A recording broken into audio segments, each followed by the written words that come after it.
इस सूचना क्रांति के युग में शरीर से सिर्फ ताकत नहीं होता है। 56 इंच आपका है कि नहीं है, हम इंची टेप लेकर के नापने के लिए नहीं गए हैं, लेकिन आपका ऊपर का महल खाली है, ये बात हम जरूर समझ गए हैं। हेमा मालिनी कहेंगी तो मानिएगा क्या सिपाही जी? नहीं मानिएगा।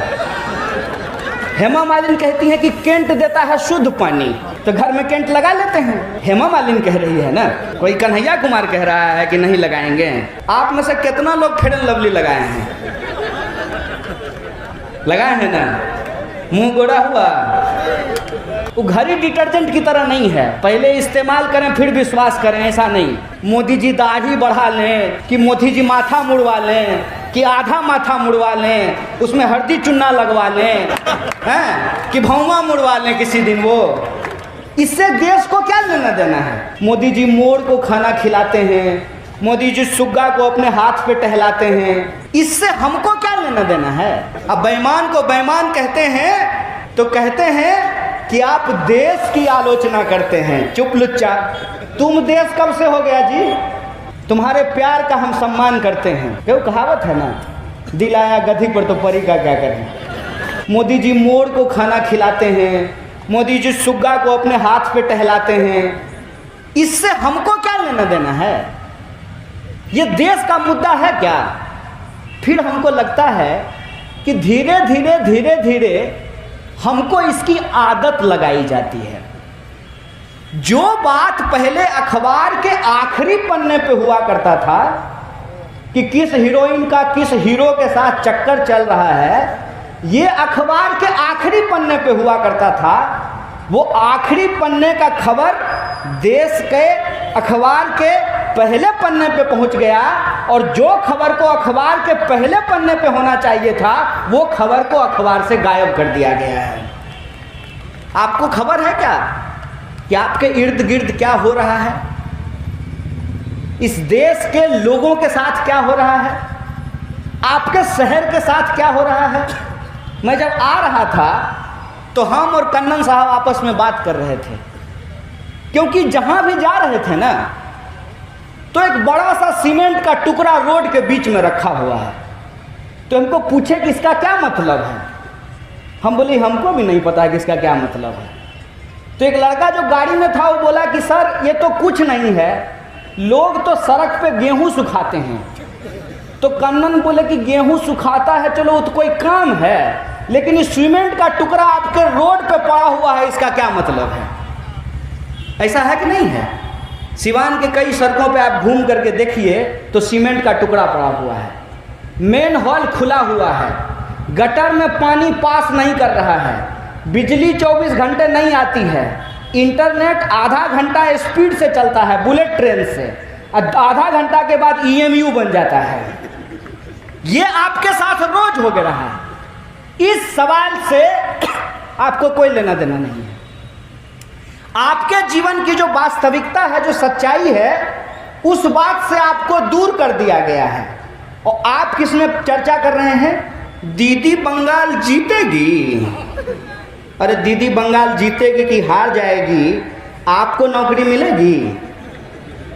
आपका सेशन जो 3 साल का सेशन 5 साल में होता है, वो 3 साल में सेशन हो जाएगा। आपके यहाँ जो लाइसेंस बनवाने में घूस लिया जा रहा है, वो घूस मिलना बंद हो जाएगा। आपके यहाँ के लोग जो घर परिवार छोड़ करके दूसरे देश में जा करके काम करते हैं, ये माइग्रेशन रुक जाएगा। आपके यहाँ के किसानों को जो फसल का दाम नहीं मिलता, उनको फसल का दाम मिलने लगेगा। सरकारी नौकरी मिलने के बाद भी लोगों को पेंशन नहीं मिलता, ये पेंशन चालू हो जाएगा। आपकी जीवन की जो अपनी वास्तविकता है, उससे आपको दूर कर दिया गया है, और दूर की कोई घटना जिसका आपके जीवन में कोई लेना देना नहीं है, उसमें आपको उलझा दिया गया है। एक बात बताइए हमको, ये जो गैर जरूरी मुद्दे हैं, ये जो हिंदू मुसलमान का झगड़ा है, ये जो मंदिर मस्जिद का रगड़ा है, ये जो जात पात की लड़ाई है, ये क्यों है? ये इसलिए है कि एक कहानी मैं आपको सुना देता हूँ।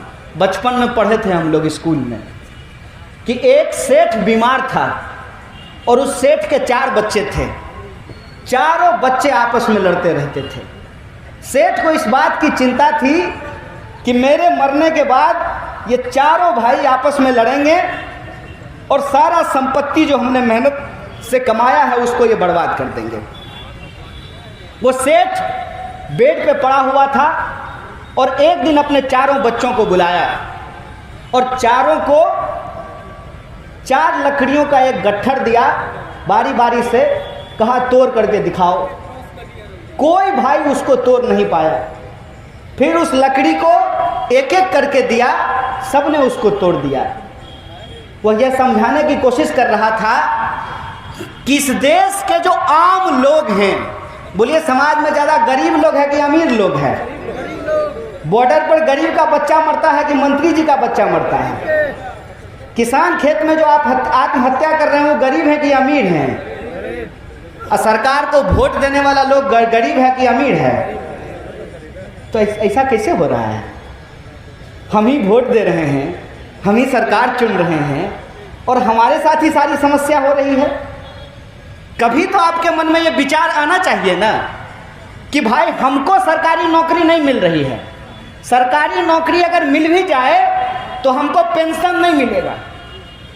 और जिस एमएलए को आप वोट देते हैं ना, अगर वो एक बार एमएलए बन गया है तो उनको जीवन भर पेंशन मिलेगा। भाई ऐसा कैसे हो सकता है? क्या सिपाही जी कि माने विधायक को पेंशन मिलेगा, आपको पेंशन नहीं मिलेगा? बैंक में काम करने वाले को पेंशन नहीं मिलेगा, रेलवे में काम करने वाले को पेंशन नहीं मिलेगा, लेकिन मंत्री जी को पेंशन मिलेगा। ये बेईमानी है कि नहीं है? है ना? अरे बोलिए, डरते क्या हैं? वेतन थोड़ी बंद कर देगा सरकार। ये बेईमानी है ना हो? तो बेईमान को बेईमान कहना गलत बात है। बेईमान को बेईमान कहना पड़ेगा ना। अब बेईमान को बेईमान कहते हैं तो कहते हैं कि आप देश की आलोचना करते हैं। चुप लुच्चा, तुम देश कब से हो गया जी? देश हम हैं।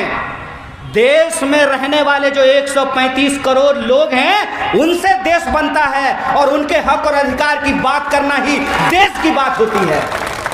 मन की बात, अपने मन की बात, हमारे काम की बात कब होगी?